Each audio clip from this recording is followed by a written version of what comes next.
Hello, hello, hello everyone. Welcome back to another video. Alright everyone, let's see what I got for you right now. Now you are looking at this car and you say, is this an Opel? Is this a Ford? Is this a Chevrolet? What is this? Some of you out there, they may say, no, I know what it is. I got it from the minute you posted. Well, let's give it a proper presentation. What I got for you right now, it's a 143 scale, 1949 Moskvitch 400 convertible. Now let's see. This is really an old school. This is an antique. To my collection, is one of the oldest ones. You know, I usually do not post videos of cars before 1950, or usually that's my cutoff. But I have a few older ones. I have like the Fiat Topolino because these are cars that are so iconic that you have to have in your collection. And this one too, because believe it or not, even though I'm not familiar with it, doesn't mean that they're not iconic. This is basically a car that was in the Soviet Union back in the old school days, and these were popular to see. Now it says here, let's see what we got information on this. By the way, just so you know, the Moskvitch, they had different model years. They had from a 400 all the way down to a 420. It was a car that was introduced in 1947 by Moskvitch. They were sold between 1947 to 1956. They were sold as a four-door sedan, a convertible, and a station wagon. And you know what I said before is, does this car look like an Opel? And believe me when I say that I never read this. I'm reading right now that this car, the relation the most the vehicle that was more related to was the Opel Cadet from back in the days. So it kind of looked to me like an Opel Cadet type. But hey, it came. I was correct at the end of the day.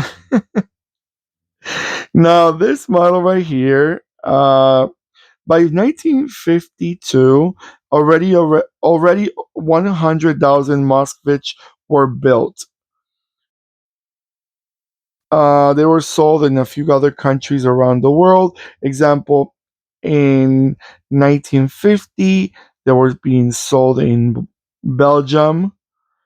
Um, Trying to get more countries. I see Belgium so far, but I'm sure there's beyond the Soviet Union. We know like Ukraine and Moldova and I don't know, like Belarus and Uzbekistan and Kazakhstan and all these countries that were part of the Soviet Union obviously fall into those countries that most likely these cars were sold.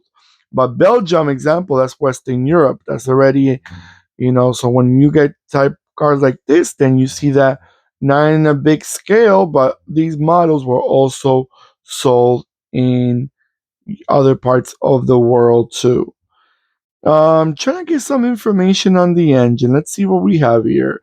I see that it was a 1.1 inline four cylinder. There was also, let's see, up, up, up, up, up, up. I only see a 1.1, but I'm sure there's other. Okay, there is. Yeah, no, actually, only a 1.1 four cylinder engine. And transmissions, only a 3-speed manual transmission. You know, Going back to this diecast, because it's a diecast, the brand that made this is IST, which IST, if you're familiar with the diecast, they sell models that usually are being done by the Agostini, but they were a little bit more detail in it, like the taillights, the interior, and all that. Now, my problem with this, I'm not sure if you noticed already when it was that the way they spell Moskvitch in the base, they put MoskWitch. They put Moskvitch. So big shame on you, IST, for there you go. So if you see the side of it, you see the W instead of a V. I know it's a mistake and we all humans, but you gotta make sure. And I'm sure that when they made these diecasts, they should have gone more thorough and check all these little details. All right, everyone. I'm gonna let it go around a few times, and I'll be right back.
All right, everyone. So I'm going to tell you these. We all think that when we see a car with a rooftop, like soft top opening, but not a full convertible, even though this is considered convertible, to me, it's not full convertible because you still got the side pillars and, it's just basically the roof pulls down and the back window, but it's not full convertible. But it's quite shocking to me that cars like this nowadays are coming to be like the Fiat 500 had this type of system, the new Fiat 500s. And cars like this are coming again. For a while they actually stopped making cars like this. For example, like the Fiat 500 brought them back. And I think there's a few other brands, I forgot now. But you see, technology was out there all along. It's just that it was probably used for a while and stopped, and they come back. Obviously, I'm talking about technology like this. I'm not talking about sensors and this and warning sensors, and you understand what I'm trying to say. All right, everyone. Don't forget to give me that beautiful thumbs up. Thank you so much again. Don't forget to subscribe and click the bell next to the subscribe button that will remind you when I'm posting more videos. And let me know in the comments below what you guys think about these Russian late 1940s, early 50s cars. Does it really look exactly like an Opel? Does it has a different looks? Have you seen them in person? This car's already a 76-year-old vehicle. 76-year-old. So that's 3/4 of a century. A little more actually, 1 year older than that. So hey, when you see cars like that, look at them, appreciate them. This is only a diecast, but when you see them in person, look at them, think about what all the stuff that they might have seen. People that drove these cars most likely when they bought them new no longer around with us. So these cars have a lot of history. Models like this, if they can talk, they will tell you stories. So that's why I like to see his models, even though this is not a real one, it's only a diecast, because they could tell you, you can see how back in the days people drove and what they liked. This is the reason I like to collect these diecast and resins and white metals, because especially those classic cars, they give you a lot of story back then. All right, everyone. After that little talking that may not make sense for you, but for me it did. We'll see you in the next video. Goodbye.